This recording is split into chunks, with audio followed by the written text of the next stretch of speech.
So Ben, listen, good morning.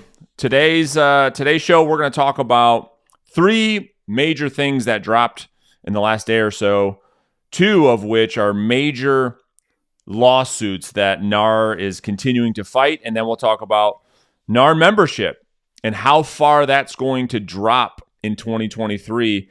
All right, so before we jump into today's episode, Ben, if people that are watching this that are in real estate, they're thinking about getting into real estate, and they're just not happy with where they're at, and they want to build a multiple six-figure business as a listing agent, and they're looking to get a coach, what's the best way for them to get in touch with you to have that conversation?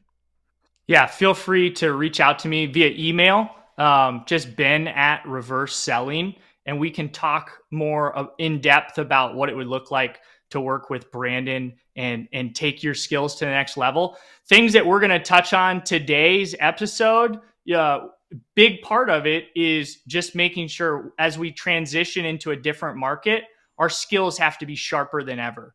So as you really take your career to the next level, let's make sure that we're dialed and you're learning and attacking this market the right way. Yeah, and I would say if you guys do decide to send Ben an email and you are considering having a coaching relationship with us, you're going to get a great, whether or not we end up working together or not, I think that the time that you spend with Ben on a coaching consultation will be of great value to you. I think you'll leave that Zoom session with a lot of clarity and a lot of things that maybe you will look at differently that will help you regardless if we end up working together or not. So, Ben, let's jump into today's episode. Let's first get into this commission lawsuit. And on Monday, there was a major announcement. I've been covering this story, I think, for a couple of years. Yeah. And yeah, it has major implications to our industry depending on what's going to happen. So just to give a quick backstory for the audience, this is a huge lawsuit, a class action lawsuit that millions of home sellers are the plaintiffs in the case, and they are suing the National Association of Realtors, Keller Williams, Remax, Berkshire Hathaway, and what is now called Anywhere, which is like Coldwell Banker, Century 21, that cluster of companies. They just changed their name recently. And they're suing them because they're saying, well, you forced us to pay a buyer's agent commission. And so what happened as of lately, my last update video I put on the YouTube channel, the NAR was trying to get this case put into arbitration. And if they were going to do that, I mean, that was going to be massive, right? That would be a massive win for them because the damages would have been a lot less. It would have been a lot faster to get through this thing. And Monday, and so the trial was set, but then Monday, the judge came out, and this is exactly what the report said on Monday. U.S. District Court judge, and this is Judge Bowe is the judge's name, dismissed that motion. And so now they have now scheduled this trial. It's back on. And so it's going to be very, very interesting. But the plaintiffs filed the lawsuit against NAR. And again, it's their belief that these companies and NAR, they're in violation of the Sherman Antitrust Act. That's the basis of the lawsuit. Yep. And so just to update the audience, and we'll kind of unpack this, the commissions paid to buyer's agents since this thing has taken place is over $1 billion.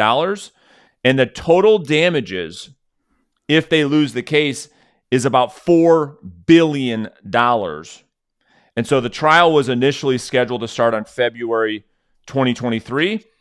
And now that the judge says, listen, this thing's back on, this is not going to arbitration, this is going to a trial, that trial's now scheduled to start on October 16th. So tell me this. Yeah, tell me this.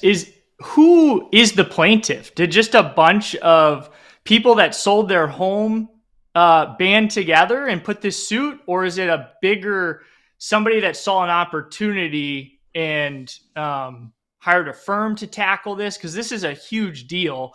I feel like as a homeowner, I couldn't just, go in and file a case like this. Yeah. So it started off with, there were a couple different cases that were popping up, right? From individual people. Just, Bob and Sue homeowner.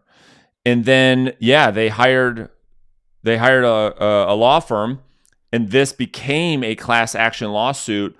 I think it was early last year that the judge ruled that, this is absolutely a class action. And so now since then, thousands of homeowners have joined this thing. Yeah. And they've, like I said, it's upwards of $1 billion right now in buyer agent commissions that were paid.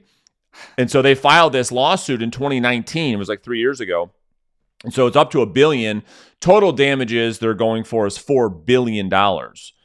And so that have to get paid by the defendants, which again is, so NAR or Anywhere used to be Rheology, right? So they own Coldwell Banker, Century 21, a lot of those big brands.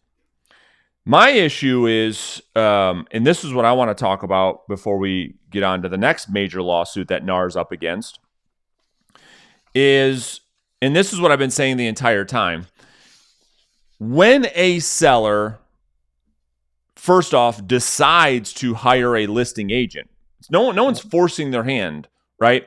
They have the choice. Oh, I'm going to hire a listing agent or I'm not. No one is forcing them to do that.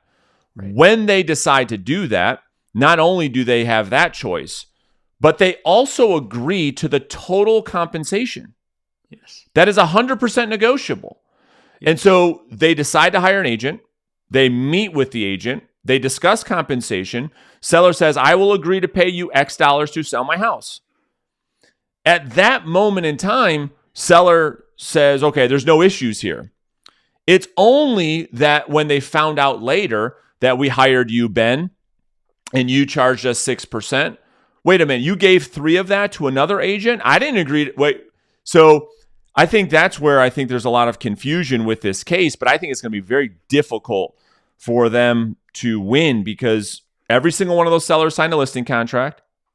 Every seller agreed to the amount of commission they were going to pay the listing broker, the listing agent, and that listing agent's going to do anything they can to sell the house, whether that be co-op with another agent, whether that be doing an open house, marketing it online, all of the above. And I think that had the listing agent been in all of these cases sold the property and got the full 6%, there would be no lawsuit. Sure. What are your thoughts? Well, I've got a bunch of stuff running through my head. One is, this commission structure of 6%. Let's remember that is an industry quote unquote standard. It is not, it's completely negotiable. So people understand that, in different markets, it ranges, but it's roughly, let's call it 3 and 3, 6 and 6, buyers and listing agent. Now that is 100% negotiable. There are standards or just understandings in different markets that it's 2.7 to the buyer or it's 3, but you can technically agree to whatever you want as the seller and say, I'm not paying a buyer anything and list it, but just know that expectations might not be clearly set, that most of the time, the way that the listing agent markets the home and puts it on the MLS, it does take another agent to help get the home sold. Sometimes. But right. At the time of listing, I guess my argument, or if I'm an attorney and I'm arguing this case on behalf of the defendants, here's my position that I'm taking, Ben. I'm saying, well, wait a minute. Let's time out for a second.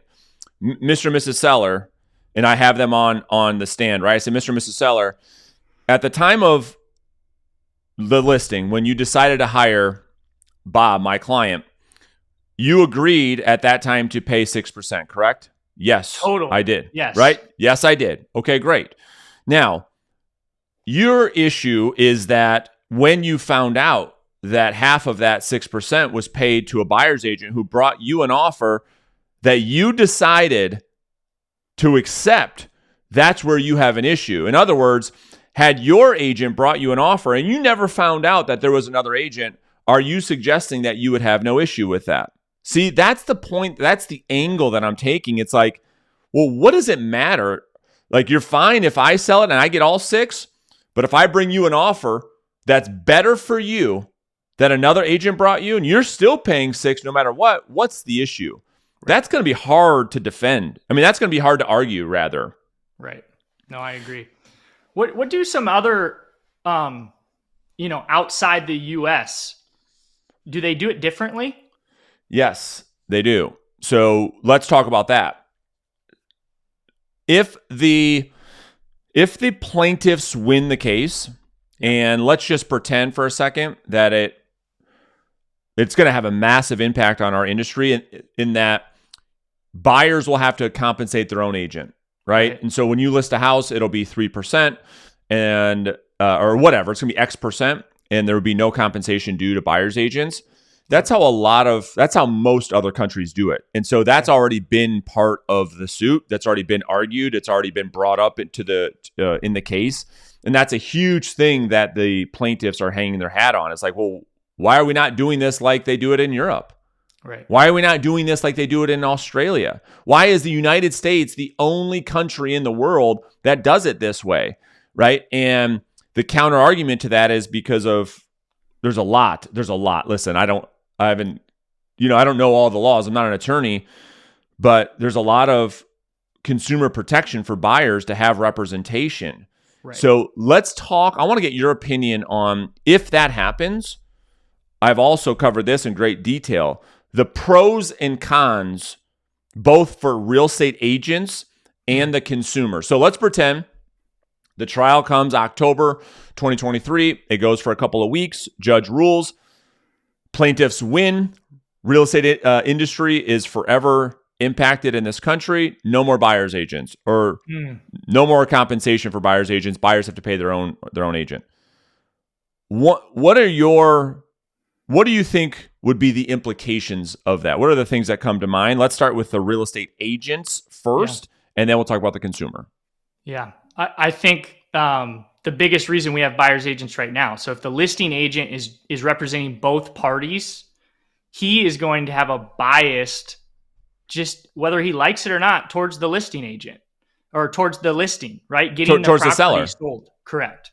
Yeah. So, I mean, that's the biggest thing, is making sure that the buyer, like you said, is fairly represented.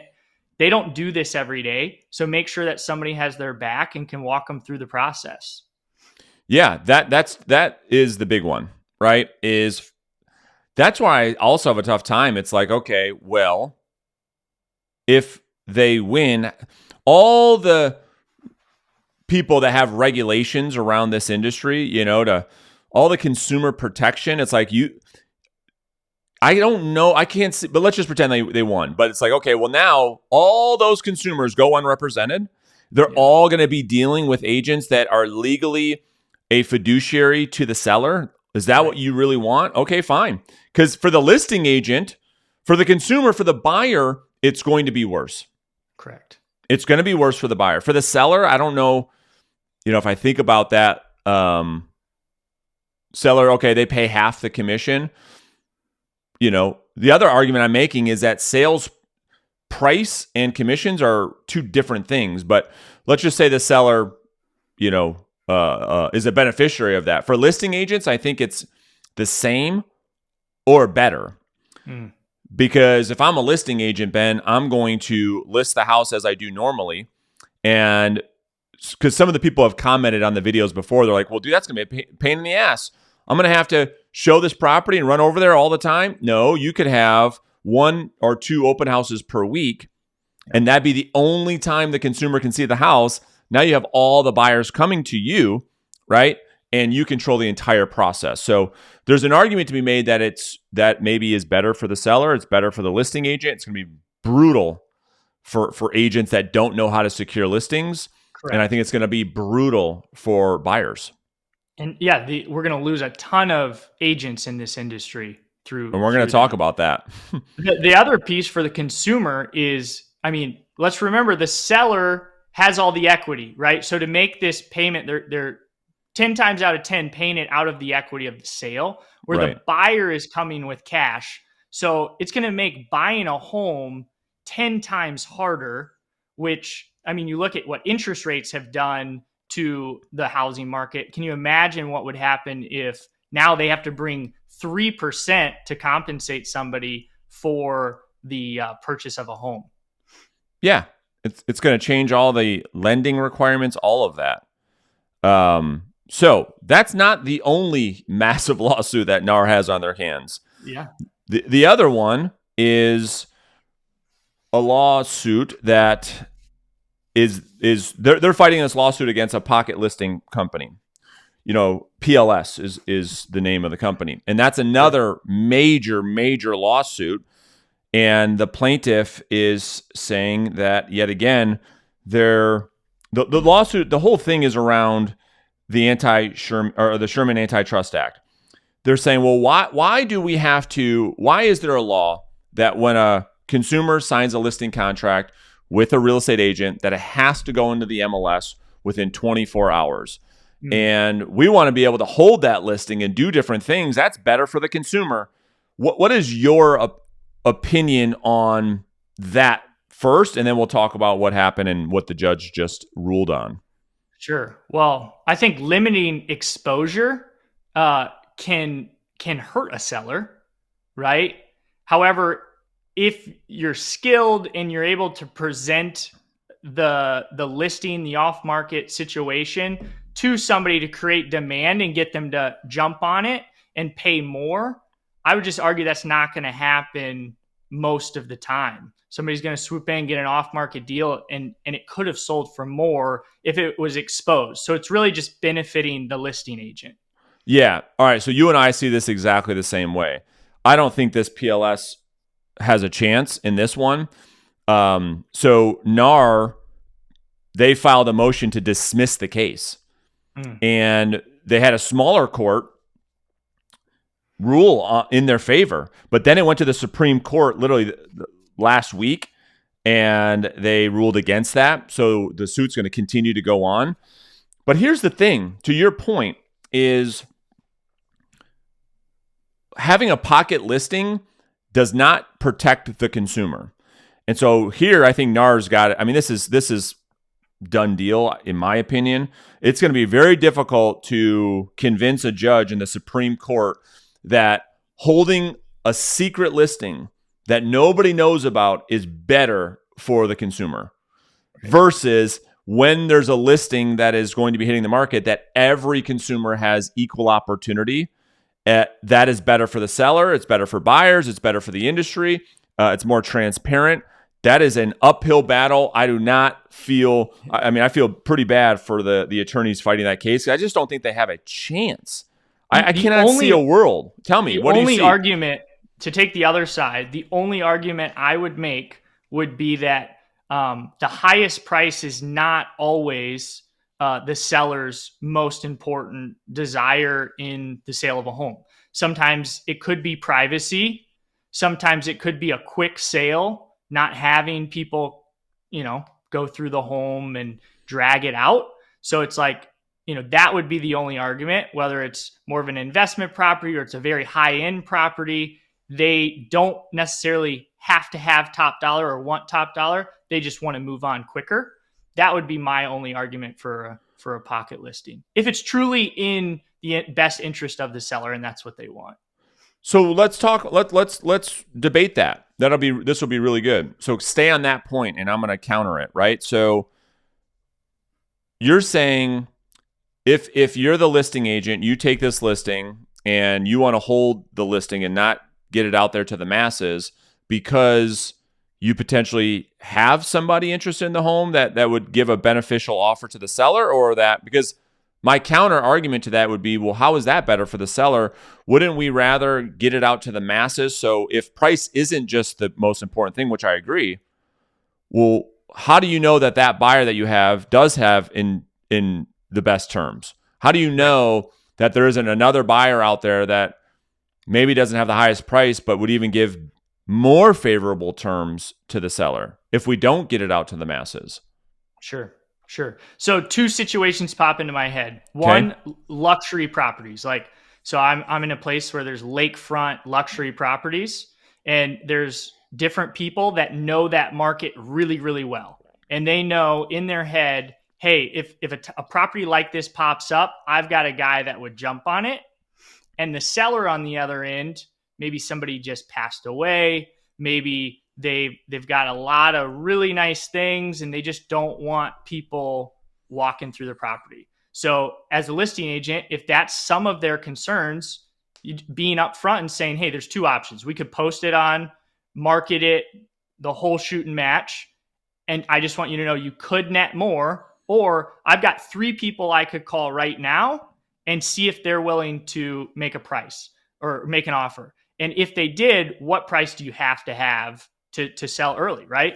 And just be upfront with them. The other situation is maybe it's more of an investment world where the property does not show well at all.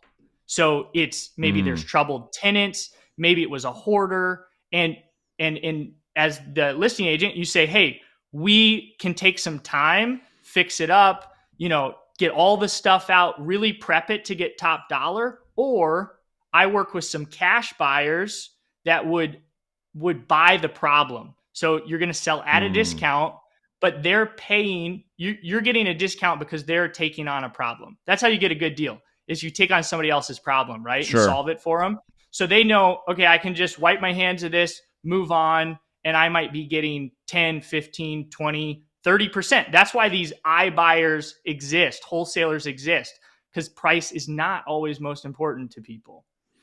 It's a good point. It's a good argument. And because of what I wrote down was the argument that position is saying, hey, we're not saying one is better. We're just giving the seller options to say, hey, you can go through the process of listing this to the masses, and maybe you come out a little bit better, or you don't have to deal with any of that. You don't have to show the property. You don't have to get a photograph. No one needs to know you're selling. We can keep it hush hush. It's real simple, real easy. None of that. And maybe you get a little bit less, but to some sellers that might be more beneficial. And so the pitch there is simple and easy. Correct. And to tie the first topic we talked about to this one, sometimes agents will offer a flexible commission, right? So, hey, if we go on the market at 6%, if I sell it off market, right, in a week to a couple of these people I know, then it'll cost you 4%, right? And you have to be upfront about that. So I make a little bit more, you pay less, but you're getting the price is less, but you're paying less in fees. And sometimes that can be a win-win. That's a great point. It's a great point. So let's talk about another report that just came out yesterday.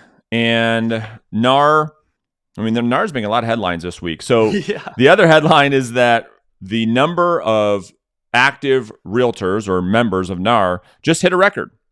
It hit 1.6 million members as of, I think, last week. But NAR believes that that number is going to go down. And so it just hit 1.6.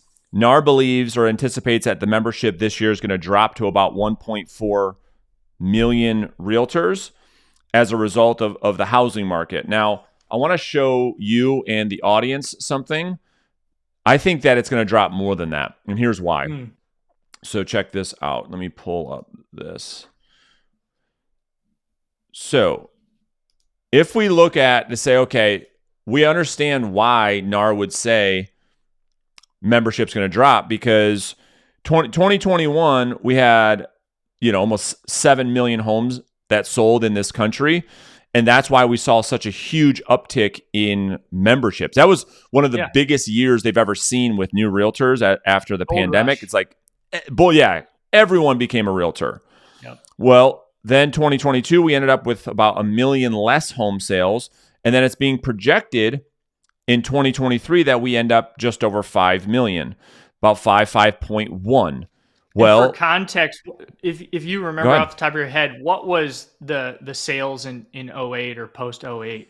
Well, and that's what I'm going to look at right now. So post 08, we're hovering around 4 million transactions. So let me give some context. So if we say, because you nailed it. So if we say, okay, it's going to be 5.1 million, when was the last time we had that many, that number of home sales? We got to go back to 2012. 2012, we had just over 5 million home sales. Let's look at how many realtors there were in 2012. If you can see my screen, I'll blow this up. Well, that number of transactions in 2012, we had only 1 million realtors. And so if we look at the landscape and say, okay, if we're going to have 5 million opportunities, well, 10 million opportunities with both sides, but 5 million transactions, the last time that happened, we only had about 1 million members. Is it going to drop by, 5 million, or I'm sorry, 500,000 members? Maybe not that much, but I think that NAR is being very, very conservative in their numbers. I think it's going to be, I don't know, maybe a mass exodus. The way that people got into the business in 2021 because it was easy money, I think you're going to see the same number of people get out. What do you think? And I wish we could track like how many people they're going to keep their license and it's going to trickle. They're going to lose it over time. But I wish we knew how many realtors were full-time and how many had a second job. Yeah, that's true. That's true. They might still be licensed, but they had to go back and support it. And then it gets to a point where they don't renew or they don't continue their ed. Yeah. And we'll see. I mean, obviously time will tell. So they're calling for 1.4. I wouldn't be surprised if we end up at like 1.2, 1.3. Just because it isn't that the market is crashing. It's just that it's a normal market. And all that means is that there are less homes selling. Things are taking longer to sell. It's harder to sell a home. I think what we're heading into and what we're in right now is what I'm calling the professionals market, meaning you got to actually know the market to get these properties sold. You can't just stick a sign in the front yard and throw it on the MLS and you get 14 offers, look like a hero after getting your license at a weekend seminar. Right. Yeah. Or just, run around with buyer leads and they're just closing left and right. Yeah, exactly right. And so you're going to have to navigate that market. It's just a different market. And this isn't, as much of my opinion as it is a result of the market, right? As the market gets really hot, everybody runs to this industry. You got all kinds of shows popping up on Netflix. Everybody gets their license. And then when the market slows, they all get out of the business. It's just a natural evolution of the business. So we'll see. Have to see what happens. Yeah, it'll be interesting to follow for sure.